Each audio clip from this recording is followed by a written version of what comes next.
রোজ সন্ধে হলে বাচ্চার বায়নার শেষ থাকে না, তো বাচ্চার বায়না মেটাতেই আজ ঘরেতেই বানিয়ে নিলাম কয়েকটা চিকেন ললিপপ। তো এখানে কয়েকটা চিকেন ললিপপ আমি নিয়ে নিয়েছি।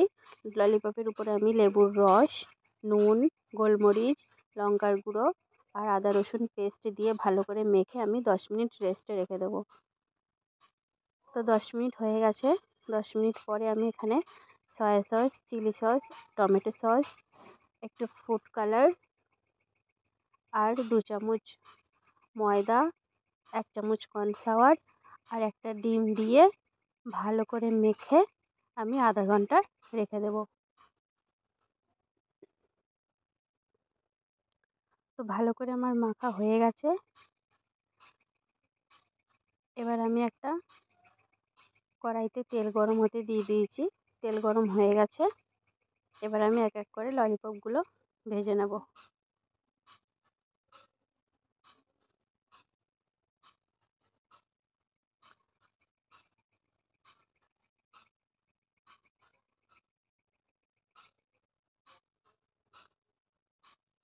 তো ললিপপগুলো ভালো করে উল্টে পাল্টে আমি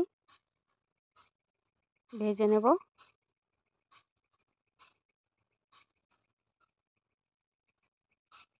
আমি ললিপপগুলো ভাজা হয়ে গেছে।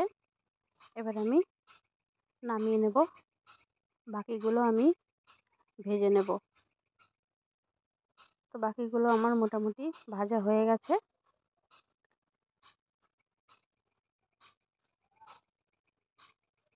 তৈরি হয়ে গেছে খুব সহজেই ঘরেই চিকেন ললিপপ।